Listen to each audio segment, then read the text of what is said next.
The United States Supreme Court has just handed down a massive decision that could completely reshape the way political money moves through American elections, and the reason this ruling is getting so much attention is because it does not just tweak one small campaign finance rule buried in federal law.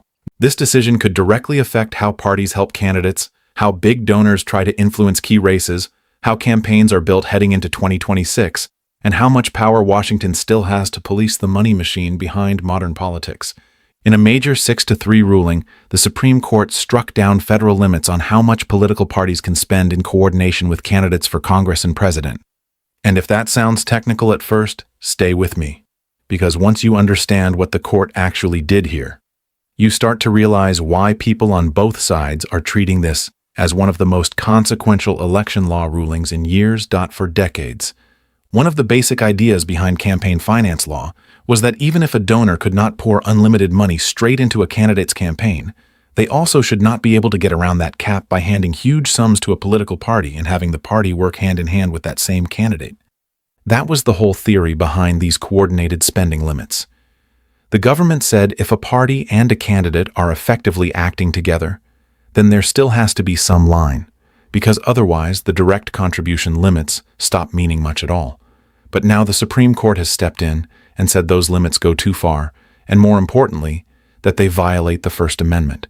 So today we need to break down what exactly the justices ruled, why the conservative majority says this is about free speech, why the dissent says this creates a major corruption risk, and why this could have a very real effect on the 2026 election cycle. Now, before we jump into this ruling, if you like this type of content and you want more clear breakdowns of major Supreme Court decisions, election law cases, and the biggest political developments in the country, make sure you subscribe to the channel and turn on all notifications so you never miss these updates when I release them. And if you appreciate this kind of analysis, hit the like button because that helps push this video out to more people who want real explanations instead of just surface-level headlines. Now, to understand why this case matters so much, we have to start with the system that was already in place.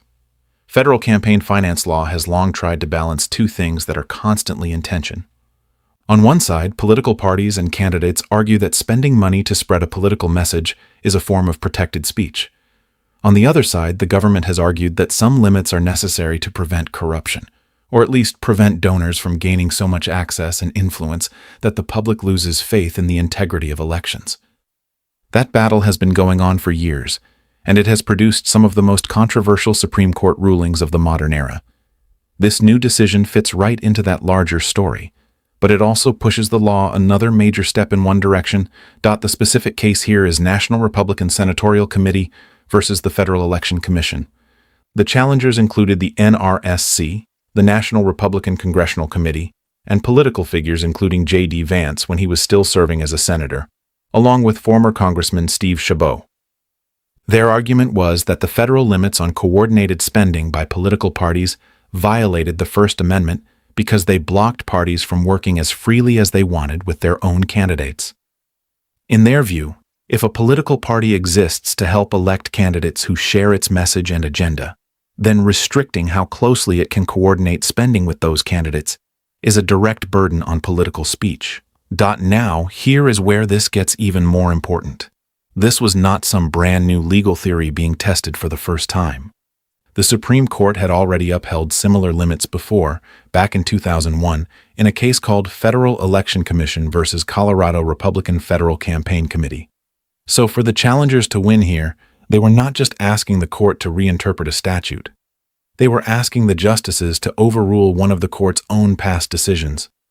That matters because whenever the Supreme Court starts reversing its own precedent in politically explosive areas like campaign finance, it is usually a sign that the constitutional landscape is shifting in a serious way. And that is exactly what happened. In a 6-3 ruling, the court's conservative majority struck down the coordinated party expenditure limits and overruled that earlier 2001 case. Justice Brett Kavanaugh wrote the majority opinion. The core of his reasoning was that under the court's modern campaign finance cases, the government can only justify these kinds of speech restrictions if they are truly necessary to prevent quid pro quo corruption, meaning contributions exchanged for official action. In other words, the government cannot simply say big money creates influence or access or unequal power. According to the majority, the standard is much narrower. If the restriction burdens political speech, then the government has to show that it is tightly focused on preventing actual corrupt exchanges. And the majority said these coordinated spending limits failed that test. According to Kavanaugh, there are already other laws on the books designed to stop the most obvious ways donors might try to game the system. There are still direct contribution limits. There are still laws treating earmarked donations as contributions to candidates. There are still disclosure requirements. So the majority's argument is basically this. If those anti-corruption tools already exist, then this broader restriction on parties coordinating their spending with candidates becomes unnecessary and unconstitutional. In the majority's view, the law imposes a severe burden on political speech, without being narrowly tailored enough to justify that burden. That is the heart of the ruling. And it tells you a lot about where this court stands. The majority is treating party coordination not as some lesser political activity that can easily be regulated, but as core political expression protected by the First Amendment. That matters because once you frame it that way, a lot of older campaign finance logic starts to look vulnerable. And the court did not stop there. Kavanaugh also pointed to the fact that many states do not impose these same kinds of coordinated expenditure limits in their own elections, and the majority said there has not been evidence of the kind of corruption disaster the government claimed would happen without them. So in the majority's eyes, the law was trying to solve a problem with a speech restriction that was too broad, too blunt, and no longer defensible under current constitutional doctrine. Now, if that sounds like a very sweeping pro-speech ruling, that is because it is. But this is also where the dissent comes in, and the dissent is basically sounding the alarm.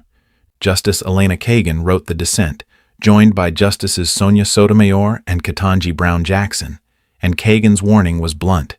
She said the majority was rewriting the rules in a way that allows circumvention of contribution limits and tears down a protection that was meant to preserve the integrity of democracy. That is not subtle language. That is the dissent telling you this is not just another disagreement over technical legal doctrine. In the dissent's view, the court has just opened a major loophole in election law. And here is the loophole concern in plain English. A donor still cannot just hand unlimited money directly to a candidate because those direct contribution caps still exist. But what if that donor can now give a much larger amount to the political party, knowing that the party is going to coordinate its spending closely with the candidate? That is the end run critics are worried about. That is the whole reason these coordinated expenditure limits existed in the first place. The dissent says the majority is pretending there is still a meaningful wall here, when in reality the wall just got much weaker. Kagan warned that donors will be able to give far more money through party structures than they could directly to a candidate, while still getting the practical benefit of helping that exact candidate in a coordinated way. And this is why the decision could have such a major effect on 2026. Because the real-world impact of campaign finance rulings is not just about legal theory. It is about timing, money, strategy, and organizational strength.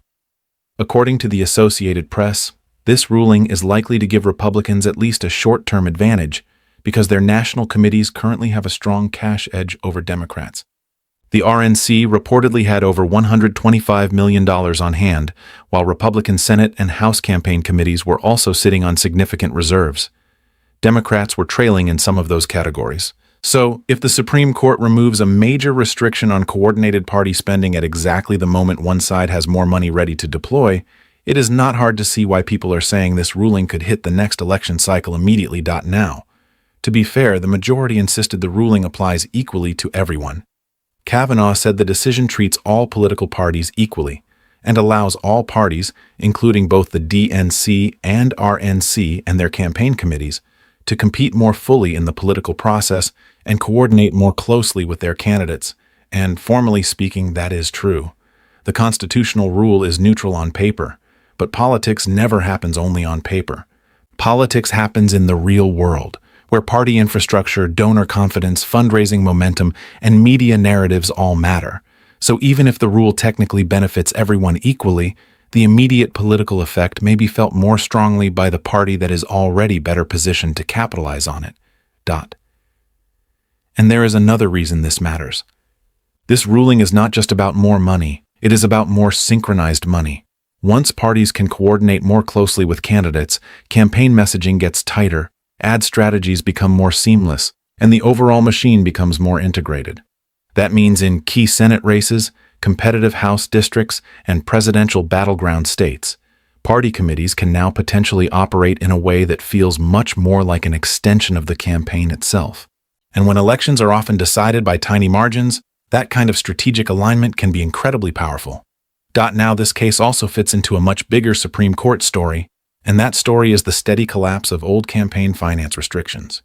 Most people immediately think of Citizens United when they hear about campaign finance in the court, and for good reason. That case opened the door to unlimited independent spending by corporations and outside groups.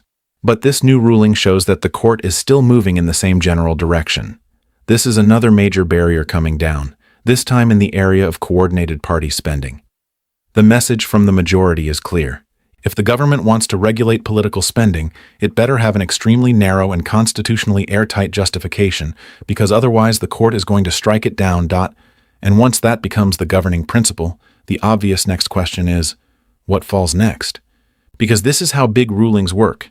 They do not stay isolated. Lawyers, campaign committees, and political organizations immediately start looking around and asking what other restrictions may now be vulnerable. If coordinated party spending caps cannot survive because they burden speech too much, then what about other limits? What other rules were built on reasoning the current court no longer accepts? That is the part of this story that most people miss at first. The decision is not just changing one rule. It is inviting a new wave of challenges to the broader campaign finance structure. Now, one thing that makes this ruling especially revealing is how the majority described the old 2001 precedent that it was overturning. Kavanaugh compared it to a three-legged stool, where all three legs had already been knocked out by later Supreme Court cases. That is strong language. The majority is essentially saying the older decision had already been gutted by more recent doctrine, and this ruling is just the logical conclusion. But to critics, that sounds like the court has spent years steadily dismantling campaign finance protections one by one, and this is simply the latest brick being pulled from the wall. And there is another political dimension to this that should not be overlooked. This lawsuit was not brought by random outsiders. It was pushed by Republican campaign organizations and figures who clearly understood the potential value of removing these limits. Then, after President Trump returned to office, the federal government stopped defending the law and joined with the challengers in urging the court to strike it down. That sequence matters because it shows how the legal and political worlds were moving together here. This was not just a spontaneous judicial development. It was part of a broader political effort to challenge a long-standing rule and take advantage of a Supreme Court that was more receptive than the one that existed 20 years earlier. Now, defenders of the ruling will frame all of this very differently.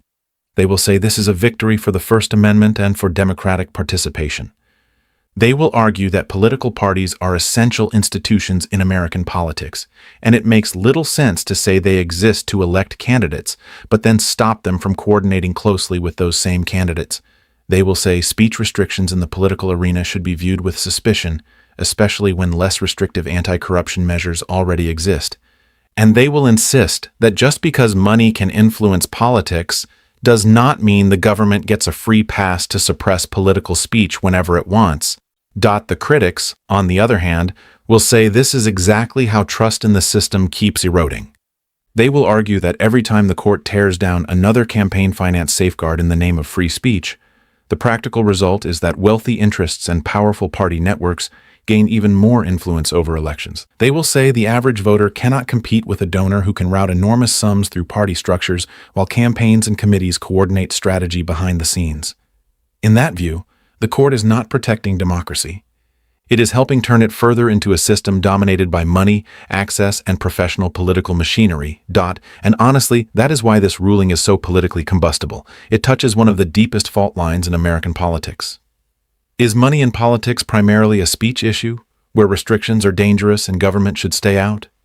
Or is it primarily a corruption and fairness issue, where some guardrails are necessary to keep elections from being overwhelmed by major financial players? The Supreme Court's conservative majority clearly answered that question one way. The dissent answered it the other way, and now the rest of the country is left to live with the consequences. The practical consequence, at least in the near term, is that party committees now have more room to spend in direct coordination with candidates without the old federal cap hanging over them. That means campaign operations may become more integrated, It means financial strategy may become more aggressive. It means parties may play an even more central role in close federal races. And because 2026 is shaping up to be a critical election year with control of Congress on the line, any major shift in the campaign money rules becomes instantly more important. Now, if you are wondering whether this means campaign finance law is completely dead, the answer is no. There are still direct contribution limits. There are still disclosure laws. There are still rules against earmarking. There are still anti-bribery laws. But one of the remaining walls between party money and candidate coordination just got torn down, and that changes the system in a meaningful way. It does not create a lawless free-for-all overnight, but it does remove a significant federal restraint that Congress had kept in place for more than 50 years. So the bottom line is this. In National Republican Senatorial Committee versus Federal Election Commission, the Supreme Court ruled 6-3 that federal limits on coordinated party spending violate the First Amendment. Justice Brett Kavanaugh wrote for the majority, saying the law burdened core political speech and was not necessary because other anti-corruption tools already exist. Justice Elena Kagan, joined by Sotomayor and Jackson, dissented and warned that the ruling creates new pathways for donors to get around contribution limits and threatens democratic integrity. The court also overruled its own 2001 precedent upholding these same restrictions. And because this decision arrives at a moment when party cash advantages are already becoming a major factor, it could have a real and immediate impact on how the 2026 election cycle is fought. A P News SCOTUS blog. So now the real question becomes what happens next. Does this ruling truly protect political speech, or does it open the door to even more concentrated influence in federal elections? Will this change how much power party committees wield in the next cycle? And is this just one more step in the Supreme Court's long-term effort to dismantle much of the modern campaign finance system? Let me know what you think down in the comments below, because this is one of those decisions where the legal issue and the political issue collide in a very big way. And if you want more updates on the Supreme Court, election law, campaign finance, and the biggest constitutional and political battles shaping the country right now, make sure you subscribe, turn on all notifications, and stay locked in, because I will keep bringing you these breakdowns as more of these major decisions come down. But as always, thank you so much for all of your support. And never forget, an informed public is the strongest defense a free nation has.